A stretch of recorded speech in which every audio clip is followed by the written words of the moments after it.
안녕하세요. 새 아이와 열심히 살고 있는 40대 여자입니다.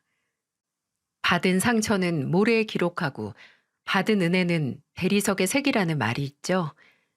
상처는 본인을 위해 빨리 잊어버리되 받은 은혜는 결코 잊지 말고 은혜를 베푼 사람에게든 아니면 나와 같이 그 은혜가 필요한 사람에게든 베풀어야 한다고요. 근데 저는 이 말을 다 이해하기 어렵던 어렸을 때부터 받은 상처를 대리석에 새기고 받은 은혜는 모래 위에 새기던 그런 아이였습니다. 아니, 오히려 제가 세상에 태어나 받은 은혜가 거의 없는 거나 마찬가지라 생각을 했죠.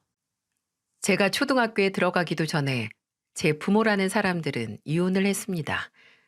서로를 버렸고 그뿐만 아니라 둘 다 자식인 저를 버렸어요. 이제 얼굴도 목소리도 가물가물한 어머니는 바로 집을 나갔고 아버지는 삶에 대한 의지를 놔버렸죠. 어느 순간부터 저는 아버지가 집에서 술만 마시는 모습만 보게 됐고 아버지는 일도 나가지 않았습니다. 집에는 퀴퀴한 먼지와 함께 아버지가 비우는 술병이 쌓여갔죠. 그런 곳에서 저를 구해주신 게 바로 할머니입니다. 아버지가 수두에 걸려서 아팠던 제가 귀찮았던 건지 할머니 댁으로 보낸 후 아예 저는 할머니 댁에서 지내게 됐어요. 할머니는 고열에 시달리는 저를 밤낮 없이 간호해 주시면서 우셨어요. 더 일찍 구해주지 못한 게 미안해서 손녀를 안고 우시는 할머니의 눈물이 얼굴에 난 주름을 따라 흐르던 게 지금도 아직 기억이 납니다. 우리 불쌍한 미옥이 이 할미가 미안하다. 미안해.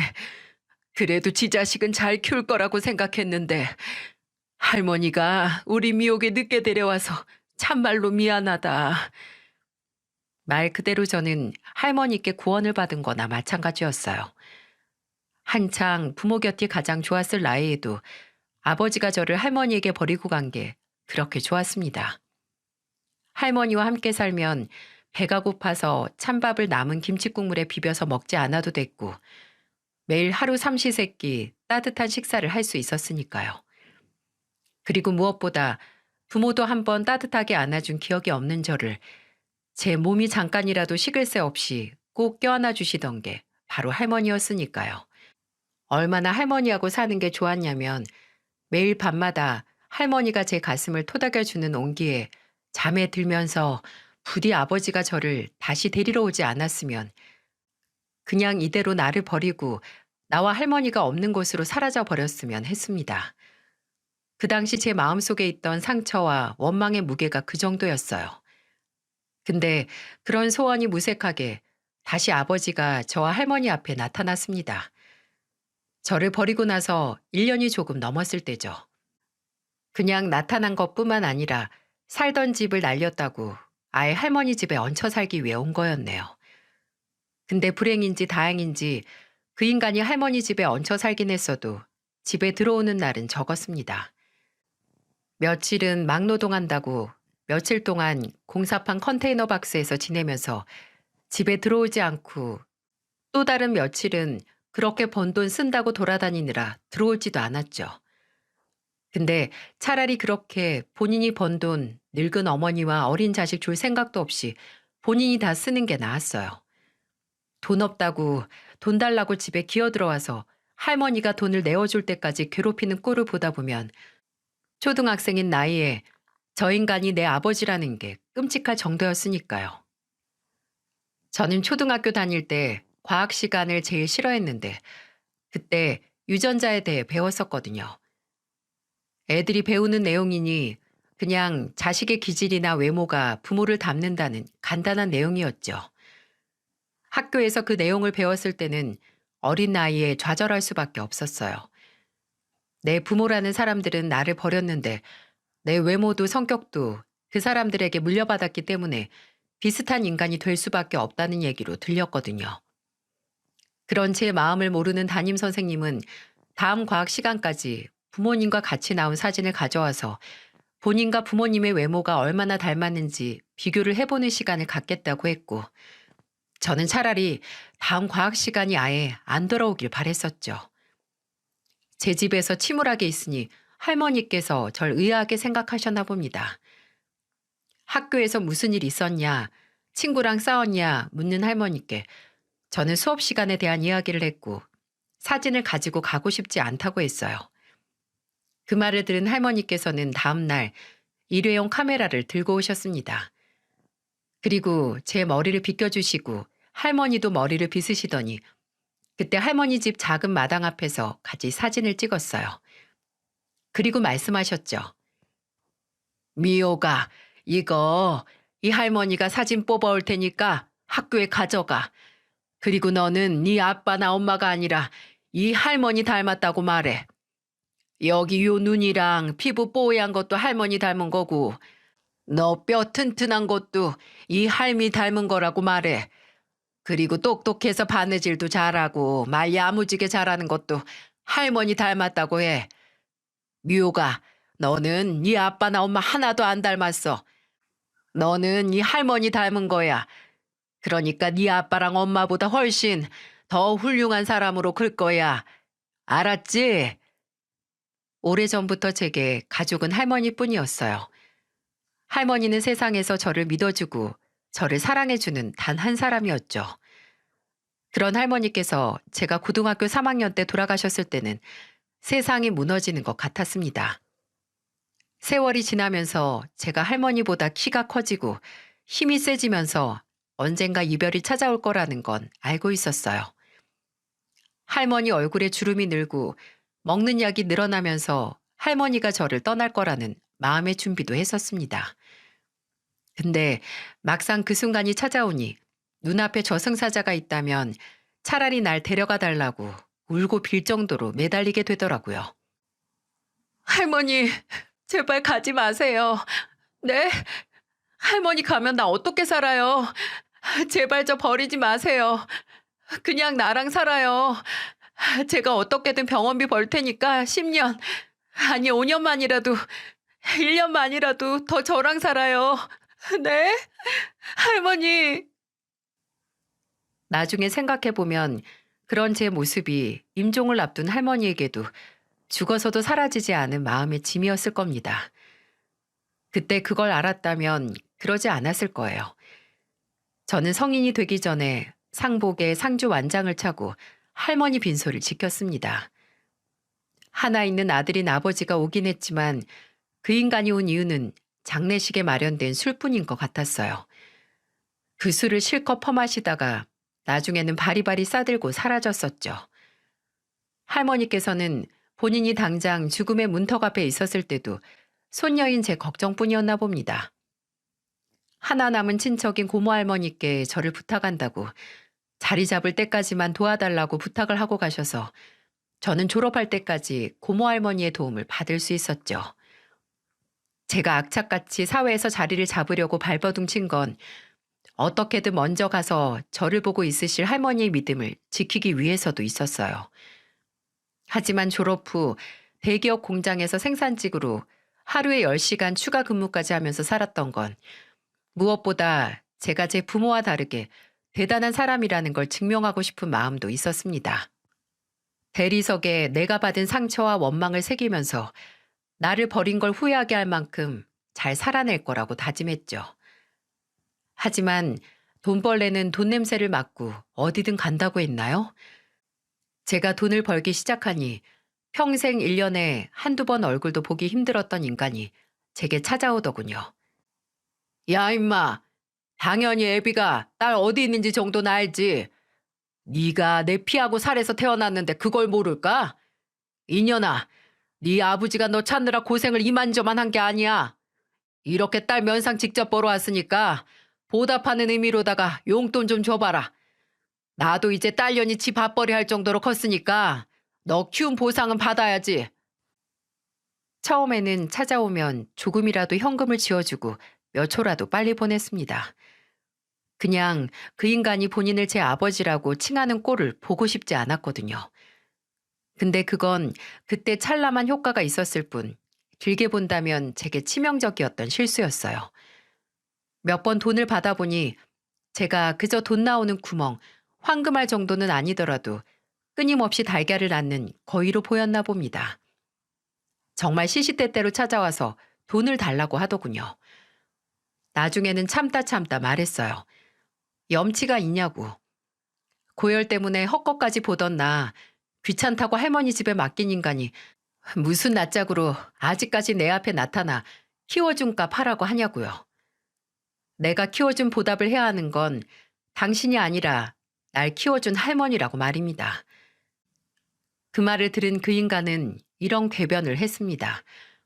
본인이 없었으면 네가 그 할머니 밑에서 자랄 수 있었을 것 같냐고요. 네 할머니가 내 어머니인데 네가 내 딸인 덕에 할머니랑 살 수 있었던 거라고요. 참담했습니다. 평생 애비 노릇 한 번 안 한 인간이 내세울 거라고 그딴 말을 한다는 게 말이죠. 저는 피가 끓는 심정으로 말했어요. 애초에 내가 당신 딸로 안 태어났으면 이렇게 안 살았지. 차라리 안 태어나고 당신 같은 인간이 내 아버지인 거 몰랐을 거 아니야. 아마 아버지 때문에 받은 상처를 새긴 것만 해도 대리석 위가 빼곡하다 못해 자리가 남아나질 않았을 겁니다. 그 대리석 위에 단 하나뿐이던 할머니에게 받은 은혜를 새긴 곳을 찾을 수도 없을 것 같았죠. 근데 그러다가 할머니의 은혜 말고도 제가 대리석의 은혜를 새길 수 있게 해준 사람을 만났습니다. 바로 제 남편이었어요. 남편은 제가 일하던 공장에서 생산관리 직원이었는데 저보다 늦게 입사하긴 했지만 1살 연상이었고 제 상사로 들어온 거였어요. 하지만 신입이나 다름없어서 좀 어리숙하긴 했지만 꽤 빠릿빠릿하고 성실해서 공장 내에서 평판이 좋았고 또 금방 자리를 잡을 수 있었죠. 남편은 누구에게나 친절한 사람이어서 처음에 제게 다가왔을 때도 그냥 누구에게나 보이는 호의라고만 생각했어요. 그래서 남편이 그게 연애 감정이라고 제게 고백을 했을 때는 많이 당황을 했습니다. 솔직히 남편은 누가 봐도 괜찮은 사람이긴 했지만 그 당시 제게 그런 관심은 그저 부담이었어요. 당장 저 혼자 먹고 살기 바쁘고 세상에 나를 지켜줄 사람은 나 자신이라고만 믿어온 제게 새롭게 소중한 사람을 만드는 건 큰 모험이자 사치일 뿐이었거든요. 그래서 남편의 마음을 모른 척도 하고 또 거절도 해봤어요. 하지만 남편은 흔들림이 없었습니다. 의아했어요. 내가 뭐라고 저렇게까지 하나 그냥 다른 여자 만나면 될 걸이라고 생각을 했습니다. 그리고 실제로도 그렇게 말했었고요. 내가 뭐라고 이렇게 쫓아다니냐. 시간 낭비하지 말고 더 조건 좋은 여자랑 연애하라고요. 근데 남편은 제 말에 약간 화가 난 사람처럼 말했어요. 미옥 씨가 뭐 어때서요? 그럼 난 미옥 씨처럼 뭣도 아닌 여자 따라다니는 속 없는 놈이에요? 자신을 그렇게 깎아내리면 자신만 깎아지는 게 아니라 미옥 씨를 아끼는 사람들의 마음도 깎아지는 거예요. 그러니까 그러지 마요. 그때 처음으로 생판 남에게 기대고 싶고 또 기대를 하고 싶었어요. 나도 한 번쯤은 쉴 수 있지 않을까 하는 생각이 들었습니다. 지금 내 처지 때문에 또다시 포기하면 나중에 후회할 것 같아 저는 제게 내밀어진 남편의 손을 잡고 저희는 연애를 시작했어요. 남편에게는 늘 좋은 모습만 보여주고 싶었어요. 보여줄 것도 없지만 내 인생에 있어서 구질구질한 모습을 보여주고 싶지 않았습니다. 그러니 연애할 때 남편과 함께 제 아버지라는 인간을 마주했을 때는 그냥 땅으로 꺼지고 싶었죠.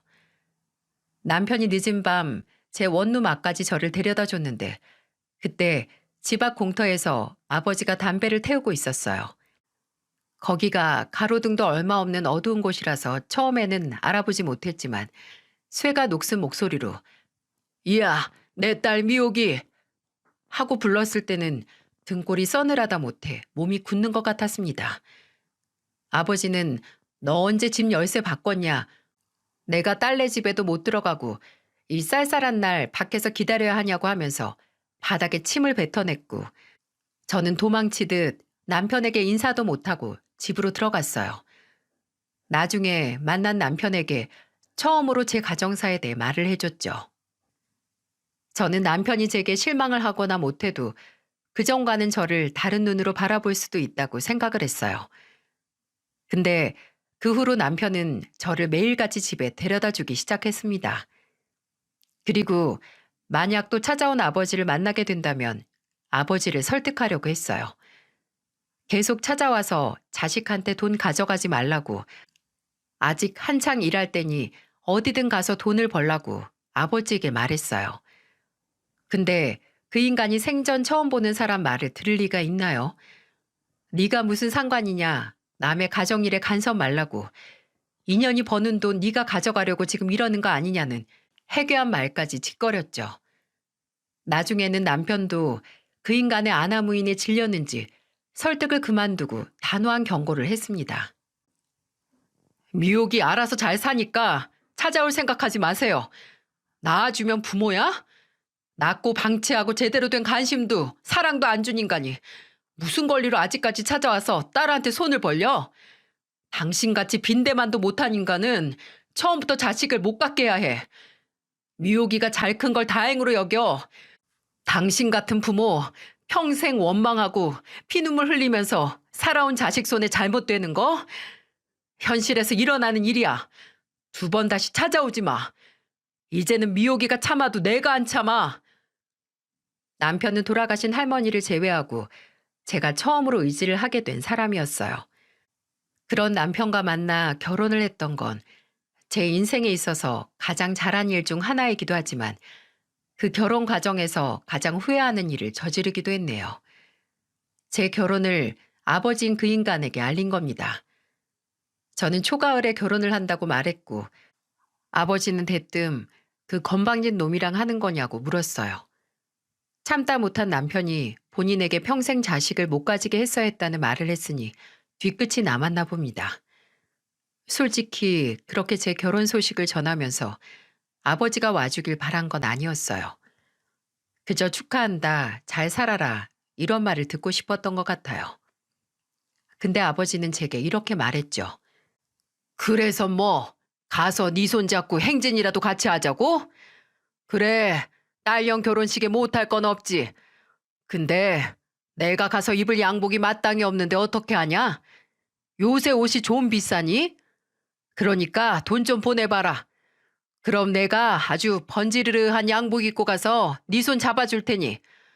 그리고 교통비도 필요하고 거기 네 애비 친구들까지 부르면 축의금도 꽤 많이 받을 텐데 그때 받을 거 미리 땡겨서 줘도 되고. 알아들었냐? 희망을 버리면 절망할 필요도 없다더니 하나 있는 딸에게 축하한다는 말도 못하는 이 한심하다 못해 불쌍한 인간에게 제가 너무 많은 기대를 했네요. 저는 아버지의 말에 수십 년 동안 원망들만 새겨온 대리석이 박살나는 기분이 들었고 차분하게 말했습니다. 올 필요 없어. 그냥 알고나 있으라고. 한때는 그래도 낳아준 부모라고 내 하나밖에 없는 가족이 당신이라고 생각을 했는데 이제 나는 내 진짜 가족 만나서 가니까 혼자 잘 살라고 그 말하려고 전화한 거야. 나는 드디어 내 가정 꾸려서 가는데 당신은 이제 정말 혼자니까. 마지막 인사하려고. 그래도 당신한테 고마운 거 하나는 있네. 내가 태어나지도 못했으면 이렇게 내 행복 찾지도 못했을 텐데. 고마워요, 아버지. 평생 딱 하나 나한테 잘한 일이 있어서. 저는 그렇게 과거를 묻고 남편과 결혼을 했습니다. 제가 그렇게 미련 없이 상처를 대리석에 새기던 과거를 버릴 수 있었던 건 이제 새로운 대리석에 새길 은혜를 무수히도 많이 준 남편과 제 시부모님을 만났기 때문일 거예요. 남편뿐만 아니라 시부모님께서도 혼자였던 절 가족이 되어서 품어주신 분들이거든요. 처음에 남편과 결혼 이야기가 오고 갔을 때는 불안했었어요. 고아나 마찬가지인 저를 가족으로 받아줄 집안이 솔직히 얼마나 되겠어요? 근데 그런 불안함이 무색하게 시부모님과 시동생은 저를 환영해 주셨습니다. 시어머니께서는 나중에 저를 키워주신 할머님께 우리 며느리 이렇게 잘 키워주셔서 감사하다는 인사를 드리고 싶다고 같이 할머니가 계신 납골당에 데려가 달라는 말도 하셨고요. 시아버지께서는 그때 당시 수선집을 하셨거든요. 근데 동네에서 드라이 클리닝하고 옷 줄여주는 일반적인 곳이 아니라 아무리 해도 안 없어지는 천이나 가죽에 생긴 얼룩이나 해지고 뜯어져서 변질된 가죽을 재가공해서 새 것처럼 만들어주는 곳이었어요. 시아버지께서 거의 20년이 지난 가죽 가방을 이제 산 새 것처럼 바꾸는 기술을 보면 장인이 따로 없었죠. 근데 어쩔 수 없이 옷이나 손끝에서 수선집에서 사용하는 화학 약품 냄새나 매일같이 손끝이 다릴 정도로 만지는 가죽 냄새가 날 수밖에 없었는데 제가 인사를 드리러 간 날 그 냄새가 날까봐 신경을 쓰셨다고 하더라고요. 미호가 네 시아버지 너한테 약품이나 가죽 냄새 나면 며느리 사랑 못 받을까봐 새로 장만한 옷 입고 아침부터 목욕탕도 갔다 왔다. 그것도 모자라서 머리에서도 약품 냄새가 나는 것 같다고 이발도 하고 왔어. 아버지, 아침부터 바쁘셨네요. 근데 30년이 넘게 한 일인데 그렇게 해서 금방 냄새가 가시겠어요? 지금도 살짝 나는 것 같은데. 창욱이 너 조용히 해라. 안 하는 것보다 그래도 노력이라도 하는 게 상대방한테 좋은 인상을 남기는 거요. 근데 미호가 정말 냄새 좀 나니? 어, 살짝 나는데 전 오히려 좋아요. 이런 냄새 맡아본 적 있거든요. 어렸을 때 할머니 친구분이 하시는 바느질 공장 가면 맡던 냄새랑 비슷한데 왠지 그때 생각도 나서 좋은데요. 제 말을 들은 시아버지께서는 다행이라고 그때 생각나면 언제든 본인 수선집으로 놀러 오라며 유쾌하게 웃으셨어요. 남편과 시댁 식구들은 가족은 할머니와 저 딱 2명이었다는 제게 복작복작한 새로운 가정을 선물해 줬습니다. 남편과 저는 결혼하자마자 시댁에서 합가를 해서 살았는데 신혼 초에 참 적응 안 되는 일이 많았어요. 아침에 다른 사람들의 말소리를 들으면서 잠에서 깨는 것도 새로웠고 식사할 때 여럿이서 둘러앉아서 한 입 먹고 말하고 또 한 입 먹고 말하면서 식사 시간만 40분이 넘도록 하는 것도 새로웠어요. 그리고 밤이 됐을 때 갑자기 저희 방문을 두들기는 노크 소리에 놀라서 나가보면 허기지지 않냐며 야식으로 비빔밥을 해먹자는 시어머니의 웃는 얼굴도 새로웠습니다. 또 독립을 한 시동생은 본가에 올 때마다 늘 어디서 음식을 포장해서 바리바리 사들고 왔었는데 제가 시댁에서 살게 된 후로는 제가 좋아하는 음식을 위주로 사오는 거예요. 어느 순간부터 집을 찾은 시동생의 손에 칼칼한 전골류나 등갈비, 해산물 찜이 들려있는 걸 보고 뭔가 가족으로서 챙김을 받는 것 같고 내 생각을 이렇게 자연스럽게 해주는구나 하고 소소한 감동을 하기도 했습니다.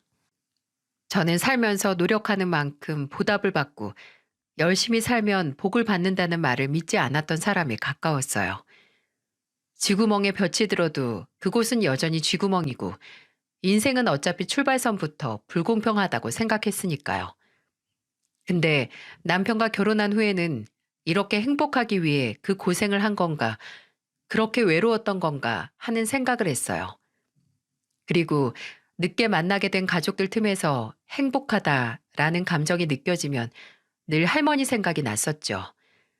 그건 지금도 그러는데 제가 행복하게 잘 사는 모습을 부디 할머니께서 보실 수 있었으면 했거든요. 아마 돌아가신 할머니의 임종 앞에서 이성을 잃고 울고불고 해서 할머니 마음을 속상하게 만들었던 게 죄책감이 돼서 남았나 봅니다. 그리고 중요한 순간마다 저희 할머니를 떠올려주는 건 저뿐만이 아니었어요. 저희 시어머니께서도 생전 만나보지 못한 저희 시어머니를 떠올려 주셨어요. 제가 첫 임신이 쌍둥이였는데 아무래도 배에 애가 둘인 만큼 참 고생을 많이 했거든요. 배에 무거운 추를 달고 땅속으로 꺼질 것만 같았고 잘 때도 몸도 마음도 편히 숙면을 취한 적이 손에 꼽을 정도였습니다. 심지어 그 힘든 10달을 버텨내고 출산을 했을 때는 쌍둥이들을 낳다가 골반골까지 골절돼서 퇴원도 못하고 몇 주 입원을 해야 했어요. 그때 매일 제 곁을 지켜주신 게 바로 저희 시어머니셨습니다. 시어머니는 출근을 하는 남편을 대신해 제가 입원한 입원실에서 저와 같이 살다시피 하면서 저를 돌봐주셨어요. 미옥이 너 산바라지 제대로 안 해주면 나중에 네 할머니께서 내 꿈에 나와서 혼내실걸? 애지중지 키운 손녀딸 며느리로 삼아놓고 제대로 돌보지도 않는다고. 네 할머니가 살아계셨으면 하셨을 일 내가 대신 하는 거니까 걱정 말고 너는 그냥 푹 쉬기나 해라. 어차피 너랑 나랑 집에 가도 쉬지도 못해. 애 하나 보는 것도 전쟁인데 아휴 둘이라니 지금부터 힘을 비축해 놔야지. 그리고 제가 병원에 입원해 있는 동안은 집에서 시아버지와 시동생이 남편을 도와 쌍둥이를 돌봐줬죠. 내 가족이 많아졌다는 걸 실감했던 순간이기도 해요. 남편이 출근해 있는 동안은 시아버지께서 수선집은 최씨 아저씨에게 맡기고 손녀들을 돌보셨고 남편보다 일찍 퇴근을 하는 시동생이 시댁으로 가서 시아버지를 도와 조카들을 봤죠. 사람은 나이가 들어 신체적인 성장은 멈추지만 정신적인 성장은 무한히 계속된다고 결혼하고 저는 참 많이 성장을 할 수 있었어요. 그래서 그런지 쌍둥이들이 3살이 되던 해 셋째가 생겼을 때는 마냥 행복했어요. 애 셋을 키우는 게 보통 일이 아닌데 아무래도 저와 함께 해줄 식구들이 많으니 그걸 믿고 욕심을 낼 수 있었나 봐요. 제 사연이 그냥 여기서 끝났다면 얼마나 좋을까요? 그 후로도 셋째를 낳고 남편과 시부모님과 시동생과 영원히 행복하게 잘 살았다고요. 하지만 제 충만했던 행복은 그리 오래 가지 않았습니다. 제가 임신 20주 정도 됐었을 때 생긴 일이었어요. 지금도 종종 그때로 돌아가서 미래를 바꾸고 싶다는 무의미한 생각을 하곤 합니다. 그날은 남편이 퇴근을 늦게 한 날이었는데 밤 9시 정도에 전화가 오는 거예요. 여보세요? 당신 지금 오는 길이야? 어, 지금 가. 밥은 다 먹었지? 아까 다 먹고 지금 막 진이랑 민이 씻기고 나왔어. 아이고, 우리 여보야 배 나와서 애들까지 씻겨서 힘들겠구만. 출출하지 않아? 가면서 뭐 사갈까? 됐어. 지금 이 시간에 뭘 사와. 그냥 빨리 들어와서 당신이나 밥 먹어. 에이, 출출하잖아. 우리 여보야 뱃속에 콩알이는 뭐 먹고 싶다고 안 해? 들어가면서 사갈 테니까 야식으로 같이 먹자. 그냥 빨리 오라니까. 와서 김치찌개 남은 거에 살이 넣어서 먹자. 정말 그거면 돼? 당신 떡볶이 먹고 싶지 않아? 어제 TV에서 즉석 떡볶이 맛집 나오는 거 보고 가보고 싶다고 했잖아. 떡볶이에 튀김이랑 순대 안 당겨? 뭐 사오면 먹게 하겠지. 거봐 먹고 싶은 거 있으면서. 알았어. 내가 떡볶이가 식기 전에 광속으로 사갈게. 자지 말고 기다리고 있어. 저와 함께 먹을 떡볶이를 사오겠다는 남편. 저는 남편이 오면 바로 먹을 수 있게 그릇과 수저를 준비했고 같이 드실 거냐고 묻기 위해 시부모님 방에 갔습니다.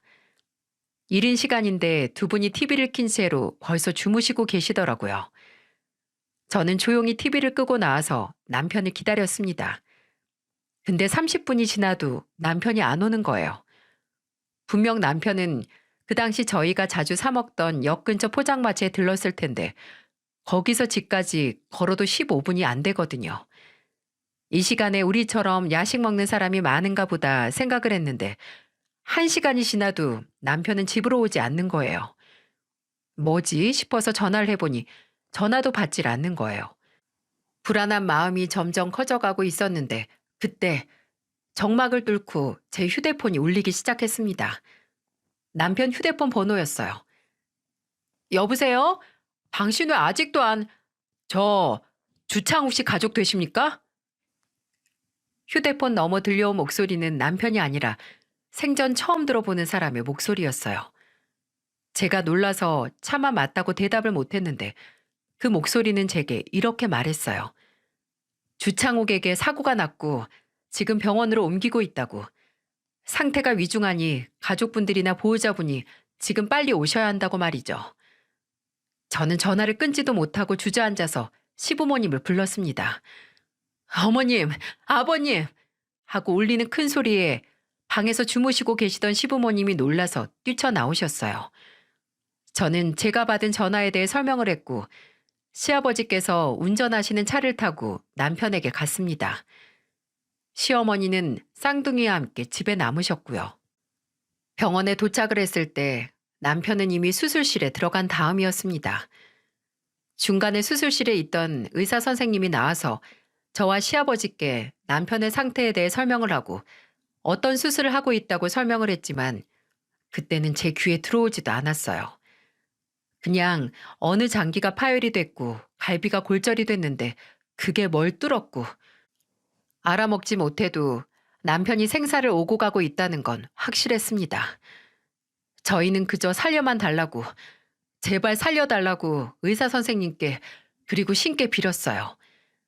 그리고 수술실 앞에서 남편을 기다렸고 5시간 후 남편은 다시 저희 곁으로 돌아왔지만 이미 이 세상 사람이 아니었습니다. 의사 선생님은 끝내 살리지 못했다고 죄송하다는 심심한 위로의 말을 했고 시아버지는 그 말과 동시에 주저앉아서 오열을 하셨습니다. 아, 안 된다. 창우가, 안 돼. 창우가, 창우가. 저는 병원 복도에 울려 퍼지는 시아버지의 목소리를 들으면서 눈을 감았어요. 그리고 이건 끔찍한 악몽이고 다시 눈을 뜨면 나는 집에서 떡볶이를 사올 남편을 기다리고 있을 거라고 믿었습니다.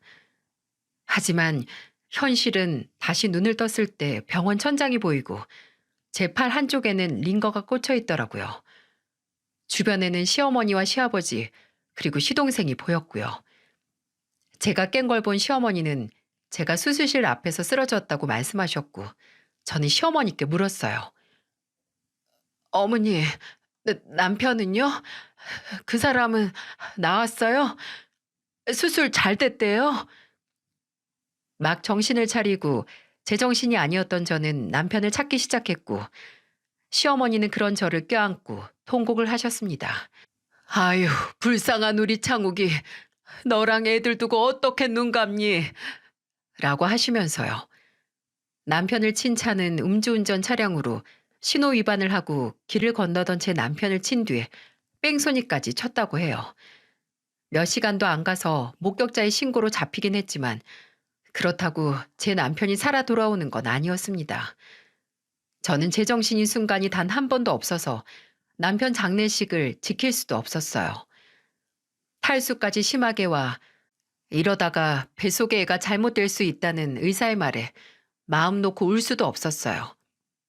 그렇게 남편을 허무하게 보내고 저는 며칠 동안 아직도 눈앞에 선한 남편의 얼굴이 나오는 동영상만 봤습니다. 영상 안에서 남편은 쌍둥이들을 양손에 안고 그네를 타고 있었죠. 진이야, 민이야, 저기 봐봐. 엄마 있네? 엄마한테 손 흔들어. 옳지.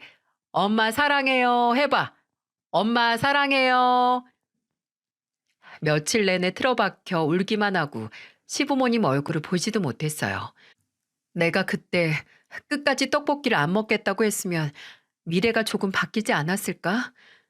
나는 왜 그때 그걸 사오라고 했을까 하는 죄책감에 그냥 눈을 감고 싶었습니다. 그냥 하늘로 가버리고 싶었어요. 거기 남편도 있고 할머니도 있으니 살만할 거라는 터무니없는 생각을 하면서 말입니다. 제가 그렇게 의미 없는 죄책감으로 하루하루 말라갈 때 시부모님은 저를 위로하시려고 노력하셨습니다. 과거는 바꿀 수 없다고, 너는 잘못 없다고 하시면서요. 근데 그 위로가 저를 더 슬프게 했어요. 저는 남편을 잃은 거지만 두 분은 자식을 먼저 보낸 건데 제정신이 아닌 며느리 위로하시는 모습이 저를 더욱 작게 만들었거든요. 근데 여러분, 그런 고통 속에서도 살긴 사라지더군요. 쌍둥이들이 제게 매달려서 울면 애들 달래고 먹이고 입히느라 시간은 가긴 가고 또 뱃속의 아기는 엄마에게 무슨 일이 일어났는지 모르니까 세상에 태어날 준비를 하고 있었고요. 제 남편은 떠났지만 세상은 돌아갔고 저도 숨을 쉬면서 살아갔어요. 그렇게 신락 같은 한 줄기 의지를 손에 쥐고 아들 낳았습니다. 그래도 내게는 남편 덕분에 가족이 될 수 있었던 시부모님이 계시니 다 괜찮을 거라고 생각을 했어요. 근데 제가 셋째를 낳고 시간이 좀 지났을 때 시부모님께서 제게 그러시더군요. 이제 제 인생을 살라고 말입니다. 저는 이해할 수 없었어요. 저는 이미 제 인생을 내 가족과 살고 있는데 왜 갑자기 저런 말을 하시는 건지 이해가 가지 않았어요. 제가 무슨 말이냐고 하니 나란히 앉아 계셨던 시부모님은 어렵게 이야기를 꺼내시더군요. 이제 힘들게 우리 집 며느리 역할까지 할 필요 없다는 소리야. 아이, 어머님, 그런 말이 어딨어요. 제가 무슨 역할을 한다고. 그냥 같이 사니까 당연하게 하는 거죠. 그 당연한 게 지금 너를 더 힘들게 하는 것 같아서 그런다. 생각해봐라. 너 지금 애새 보면서 나나 네 시애미까지 모시고 살잖아. 미호가 너 아직 30대다 30대. 앞날이 창창하고 한창 본인 인생 살아갈 때야. 죽은 남편 눈에 밟혀서 남은 시부모한테 헌신하면서 살 때가 아니라고. 이게 시부모하고 며느리 영 끊자는 게 아니야. 창욱이가 그렇게 갔어도 너는 언제까지고 우리 며느리일 거고 우리도 네 시부모고 애들 할머니 할아버지야. 너 자리 잡을 때까지 우리가 도와줄 거고 앞으로도 계속 얼굴 보고 살 거다. 그냥 우리도 네 어깨에 있는 책임을 좀 덜어주고 싶어서 그래. 처음에는 물론 상처를 받았죠. 설마 남편이 죽었으니 나는 며느리도 아니라는 건가? 애들 셋 같이 키우는 게 힘들어서 내보내시는 건가? 정말 별별 생각을 다 했습니다. 근데 나중에 시동생에게 듣기로는 시부모님께서 손주들을 볼 때마다 괴로워하셨다고 하시더라고요. 남편이 남기고 간 자식들을 보면 떠난 아들이 불쌍해서 견딜 수 없어 하셨다고 해요. 그 말을 듣고 이해를 할 수밖에 없었고요. 제가 어떻게든 과거를 잊고 남은 내 가족과 살아남으려고 하는 것처럼 시부모님도 떠난 아들은 잊고 남은 시간을 살아남기 위해 애쓰시는 거라고요. 그렇게 저는 시댁을 나와 애들과 함께 살기 시작했어요. 제가 계약직 일을 시작하자마자 나왔습니다. 시부모님은 그래도 몇 년은 생활비를 보태줄 테니 창욱이 보험금으로 살라고 하셨지만 괜히 집에 혼자 있으면 더 안 좋은 생각이 들 것 같아서 일찍 다시 일을 하고 싶다고 말씀드렸어요. 그래도 마음이 쓰이셨는지 제가 나가 살면서부터 매달 제게 생활비로 100만 원을 보내주셨습니다. 제가 괜찮다고 이제 안 보내주셔도 된다고 해도 시부모님은 애들 먹이고 입히는 데 쓰라며 한 번도 빠지지 않고 보내주셨어요. 저는 시댁을 나온 걸 후회하고 싶지 않았습니다. 시부모님의 결정이고 저 또한 그 결정을 따른 걸 후회하게 되면 괜히 남편의 죽음을 핑계 삼아서 안 좋은 선택을 한 거나 다름없을 거라는 생각을 했거든요. 저는 나름 아이들과 잘 살긴 했지만 나오고 나서 3년이 지났을 때는 한 번 크게 후회를 했었어요. 시어머니께서 돌아가셨을 때 말입니다. 저보다 더 남편의 죽음에 충격을 받으셨던 시어머니께서는 그 후로 건강이 안 좋아지시긴 하셨어요. 몇 번 쓰러지셔서 심장에 무리를 받기도 하셨지만 돌아가시기 며칠 전까지도 저희 집에 와서 손주들과 놀아주시던 분이었어요. 근데 그랬던 분이 심장마비로 먼저 떠난 아들을 따라가신 거예요. 결혼하고 긍정적이게 바뀐 제 성격이 다시금 피폐해질 것만 같더라고요. 그리고 더욱 시어머니의 죽음이 제게 큰 상처가 됐던 건 시어머니가 돌아가신 후에는 시아버지께서 제게서 멀어지기 시작하셨다는 겁니다. 원래는 애들 데리고 시댁에도 자주 갔고 또 시부모님께서 제 집에도 오셨었는데 시어머니의 장례식 이후로는 시아버지께서 이상하게 저를 피하시는 거예요. 그때는 은퇴해서 수선집도 접으신 분이 얼마나 바쁘시다고 며느리와 손주들에게 시간을 안 내주시나 했습니다. 그저 꼬박꼬박 매달 생활비 100만 원을 제게 보내주시고 제가 보내드리는 애들 사진이나 동영상을 보시고 영상 통화를 가끔 하는 게 다였어요. 제가 찾아간다고 해도 시아버지께서는 아니라고 애들 데리고 2시간 넘게 왔다 갔다 하는 게 보통 일이냐고 하시면서 만류하셨습니다. 시동생에게 혹시 시아버지께서 어디가 편찮으시냐, 무슨 일이 있냐고 물어도 시동생은 그저 시어머니가 돌아가신 후 성격이 좀 바뀌셨는데 걱정할 정도는 아니라고 그렇게만 대답을 했어요. 저도 참 빵점 며느리였던 게 그 말만 믿고 저 살기 바빠 시아버지께 소홀했다는 거예요. 그냥 전화 몇 번 드리고 애들 사진 보내고 하는 걸로 며느리 노릇 다 했다 생각을 한 거죠. 그런 제 안일함에 하늘이 벌을 내린 걸까요? 남편이 죽고 10년 후 그렇게 저를 만나주지 않으시던 시아버지께서 제게 갑자기 먼저 연락을 하셨습니다. 왜 그렇게 기다리던 시아버지의 연락이 하늘이 내린 벌이냐고요? 그게 마지막 연락이나 다름없었거든요. 그 당시 아무것도 모르고 전화를 받은 저는 어안이 벙벙한 목소리로 외쳤어요. 아버님, 어떻게 이렇게 오랜만에 먼저 연락을 하세요? 저번부터 제가 먼저 전화드려도 잘 받지도 않으셨으면서. 늙은이가 전화 소리가 잘 안 들리니 어쩔 수 없지. 어째 너하고 애들은 잘 지내니? 목소리가 밝은 걸 들으니까 잘 지내는 것 같구나. 저희야 늘 똑같죠. 아버님은 건강하시죠? 다음 주에 제가 아버님 댁에 한번 갈까요? 늘 제가 먼저 간다고 해도 올 필요 없다고 하시던 시아버지께서는 그날도 제게 같은 말을 하실 줄 알았습니다. 근데 시아버지께서는 전혀 예상하지 못했던 말을 하셨어요. 그래, 우리 며느리 얼굴 한번 보고 싶네. 미호기가 잘하던 수제비도 먹고 싶고, 미호가 내가 가면 오랜만에 우리 며느리가 시아버지한테 주던 밥상 받을 수 있냐? 저는 얼른 당연하다고 제가 가서 직접 해드리겠다고 했어요. 시아버지의 그 말이 두 번 다시 놓칠 수 없는 기회인 것처럼 당장 내일이라도 가겠다고 했습니다. 그랬더니 시아버지는 아니라고 내가 간다고 날짜 잡을 테니까 그날 보자고 하셨어요. 저는 시아버지께서 정말 7년 만에 저희 집에 오시는 거라 며칠 내내 청소를 했고 당일 아침 일찍 새벽 시장에 가서 바지락 싱싱한 거 사와서 시원한 수제비를 한 손 만들었습니다.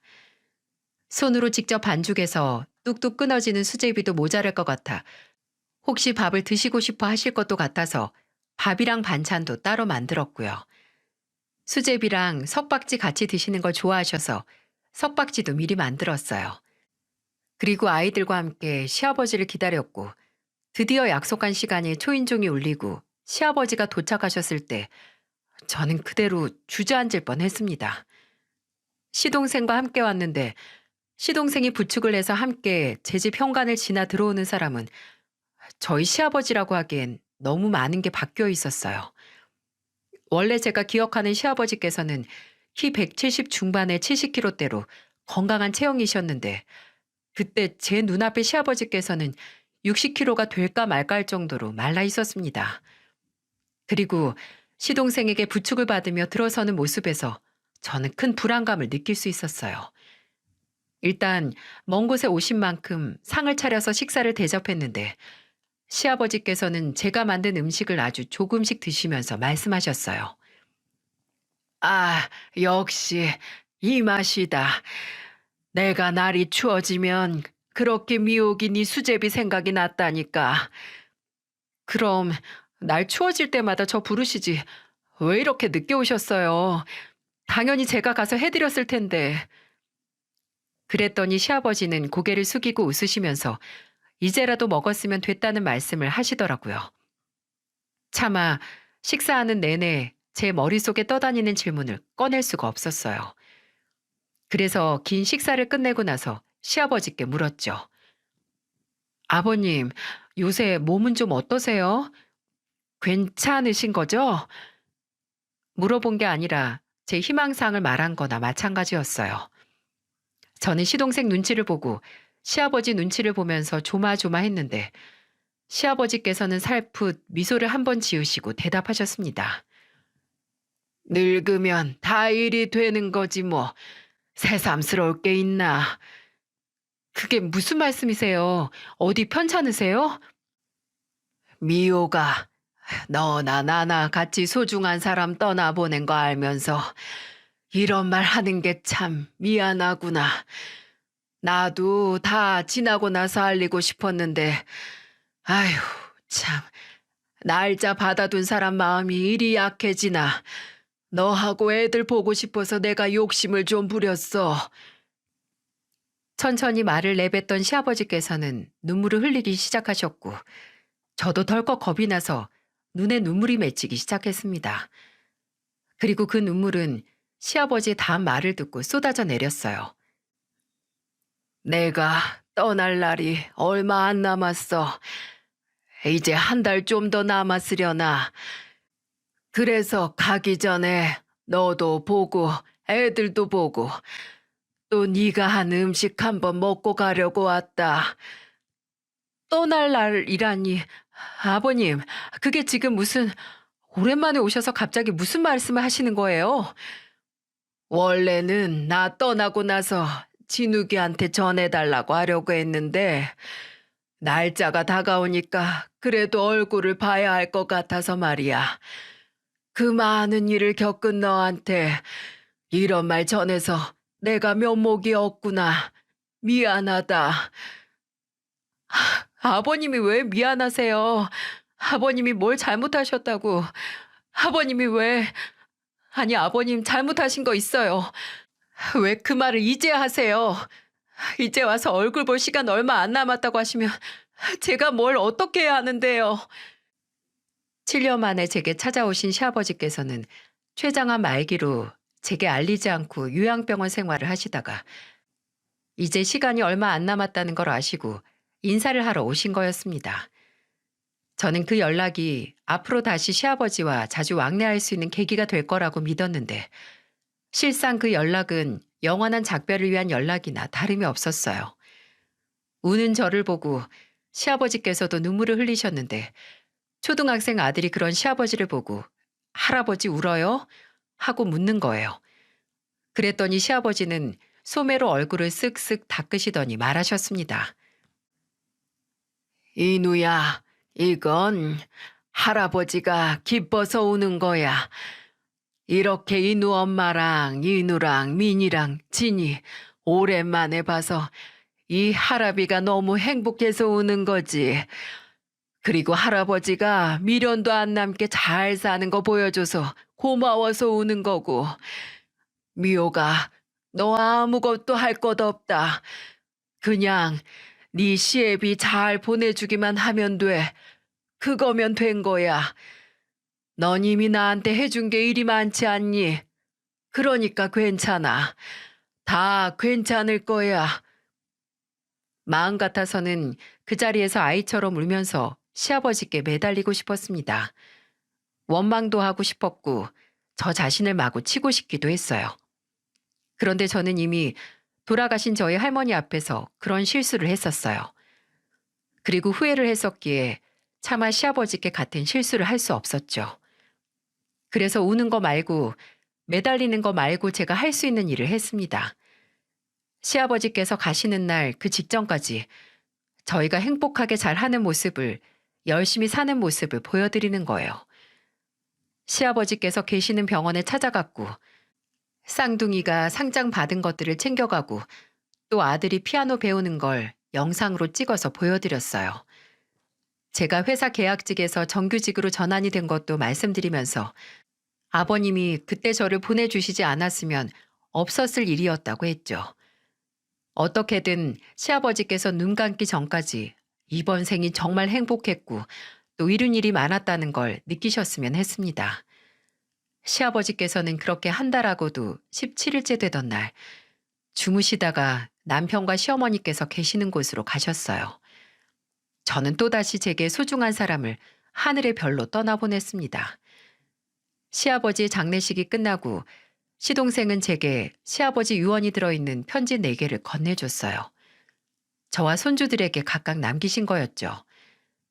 손주들에게는 남편이 생전에 얼마나 너희를 사랑했는지 그리고 얼마나 훌륭한 사람이었는지 써두셨고 또 그런 아빠가 자랑스러워할 수 있도록 꼭 훌륭한 사람이 되었으면 한다는 내용이 있었고요.